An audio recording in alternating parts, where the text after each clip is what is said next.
High বন্ধুরা, কেমন আছো তোমরা সকলে? আশা করি তোমরা সবাই খুবই ভালো আছো। চলে এসেছি আবার তোমাদের সামনে আরেকটা নতুন সিরিয়ালের গল্প নিয়ে।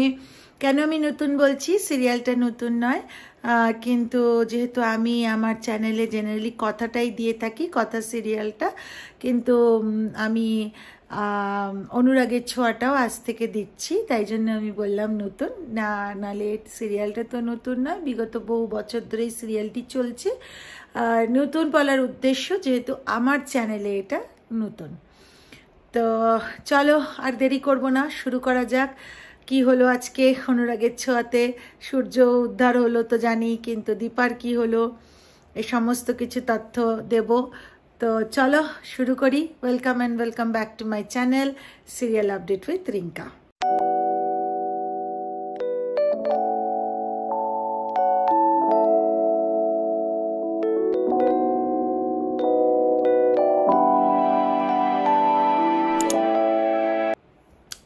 তো বন্ধুরা, আমরা দেখতে পাই যে কি হয় না, মানে আমাদের যে মানে ওখানে যখন ওই গোডাউনে যেখানে আর কি সূর্য আর লাবণ্য ছিল, তো সেখানে তো দীপা পৌঁছেছে। তো দীপাকে তো ইঞ্জেকশন দিয়ে দিয়েছে, আর দীপা ভেতর থেকে মানে দীপা সবই টের পাচ্ছে, কিন্তু দীপার শারীরিক কিছু মানে না আঙ্গুল নাড়াতে পারছে না, মুখে কিছু বলতে পারছে না, চোখ নাড়াতে পারছে, কিছু করতে পারছে না।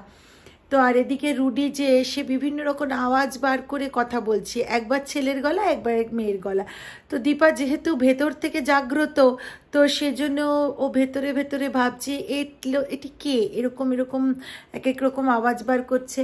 অপরদিকে আমরা দেখতে পারি যে সূর্য রাস্তায়, আর সামনেই আসে একটা লাল রঙের গাড়ি, যে গাড়িতে মানে যে আমাদের দীপার যে নতুন বন্ধু অনিমেষ আর রূপা, তারপরে কৃষ্ণ, তারপরে এরা সকলে আর কি রয়েছে, পুলিশ টুলিশ সকলেই রয়েছে।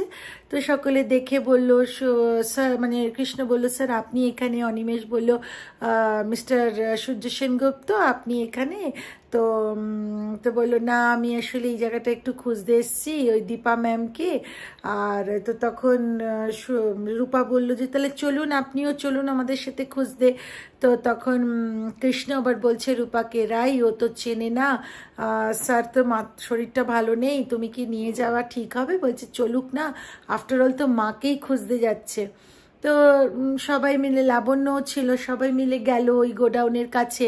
আর যেহেতু সূর্যর কিছু মনে নেই, তাই সূর্য লাবণ্যকে বলছে, তোমার কি কিছু মনে আছে আমাদেরকে কোথায় রেখেছিল? তো তখন লাবণ্য সব দেখিয়ে দিল। তো গোডাউনে এসে দেখে যে কিচ্ছু নেই, পুরো পুরো ফাঁকা। তো ওখান থেকে বেরোতে যাবে, তখন হঠাৎ করে সূর্যর একটা বস্তার ওপর চোখ পড়ে। কেন? ওই বস্তাটা আবার ওপর দিয়ে একটা কাপড় দেখা যাচ্ছিল। তো তখন তাড়াতাড়ি করে সে সূর্য খুলেছে, দেখে বস্তার মধ্যে দীপা। কেন আমাদের রুডি দীপাকে বস্তার ভেতরে করে দিয়েছিল, বন্দি করে দিয়েছিল। তো তাড়াতাড়ি করে অ্যাম্বুলেন্সে করে নিয়ে আসা হয়। কেন কোনো তো না হাত, যেটা বললাম না হাত পা নড়ছে না, চোখ নড়ছে না, কিছু নড়ছে। তো নিয়ে আসা হয়। ডক্টর ইনিশিয়ালি চেক আপ করে বলে যে ওনার আর কোনো, উনি চলে গেছেন, ওনার কোনো প্রাণ নেই। আর মানে ওনার এবার মানে অটোপসি রুমে যাবে এবং ওনার সমস্ত কিছু ময়না তদন্ত সব কিছু হবে। তো যাই হোক, এবার তো তাতে উর্মি আবার বলে যা করেছে এতদিন তার জন্য ভালোই হয়েছে। তো সকলে মানে দীপার শ্বশুরমশাই মানে সূর্যর বাবা তো খুব বকলো যে তুমি এরকম কথা কি করে বলতে পারছো, নিজের রক্তের বোন তোমার একই কথা বলতে পারো। সোনাও খুব জোর কেঁদে উঠলে, সোনা না কাঁদবার সময় মা বলে উঠেছিল। তো সূর্য হঠাৎ করে বলছে, তুই ওকে মা বলছিস কেন? আমার কাছ থেকে কিছু লুকোচ্ছিস? কি লুকোচ্ছিস আমাকে বল, কেন মা বলছিস তুই ওনাকে? তো তখন একটু মানে হকচকিয়ে যায় সোনা যে কি উত্তর দেবে। তো তাও বলে, তাও সূর্য বলতে থাকে যে দেখ রূপা বলে কেন, রূপার একটু মাঝে মাঝে ওর মার কথা মনে পড়ে, তাই মা বলে, তুই কেন মা বলছিস? বললো না আসলে মাতৃস্থানীয় একজন ব্যক্তির এরকম হলো, তো একটু মা কথাটা মুখ থেকে বেরিয়ে গেছে। তো যাই হোক, এবার তো এদিকে রূপা মানে দীপা যে শুয়ে আছে, দীপার ভেতর থেকে বলছে না আমাকে অটোপসি রুমে নেবেন না ডাক্তারবাবু, আমি বেঁচে আছি, আমি বেঁচে আছি, ওরা বলছে আমি মরে গেছি, আমি মরিনি, আমি মরিনি। যাই হোক, তো নিয়ে যাওয়া হলো অটোপসি রুমে। এবার সূর্য তো মানে অটোপসি রুমে ঢুকে যায় এবং অটোপসি রুমে ঢুকে বলতে থাকে যে দীপা ম্যাম। তো তখন দীপাও বলতে থাকে যে হ্যাঁ আমি বেঁচে আছি, আমি বেঁচে আছি, মানে ভেতর থেকে আওয়াজগুলো আসছে দীপার, কেন দীপার বডি কিন্তু পুরো এমনভাবে রয়েছে যে কোনো সারই নেই। তো এদিকে অটোপসি রুমে বলছে আপনারা কেন এসছেন, যান এখান থেকে যান। তো দীপা শ্বশুরমশাইও খুব মানে ভেঙে পড়েছে, উনিও আসলেন ইয়েতে মানে ওই অটোপসি রুমে আসার পরে বলে উঠলেন যে আমার ঘরের লক্ষ্মী। তো তখন তো সূর্যের একটু মাথাটা টনক নড়েছে, বলছে আমার ঘরের লক্ষ্মী বললে কেন তুমি, উনি কে? তো তখন রূপাও ওখানে ছিল, রূপা একটু ম্যানেজ দিল যে দেখুন আপনাকে বাঁচাতে গিয়ে যখন একজনের জান চলে যায় না, তো তখন তো তাকে বলতেই হয় না লক্ষ্মী, তো সেই জন্যই উনি এই কথাটা বলেছেন।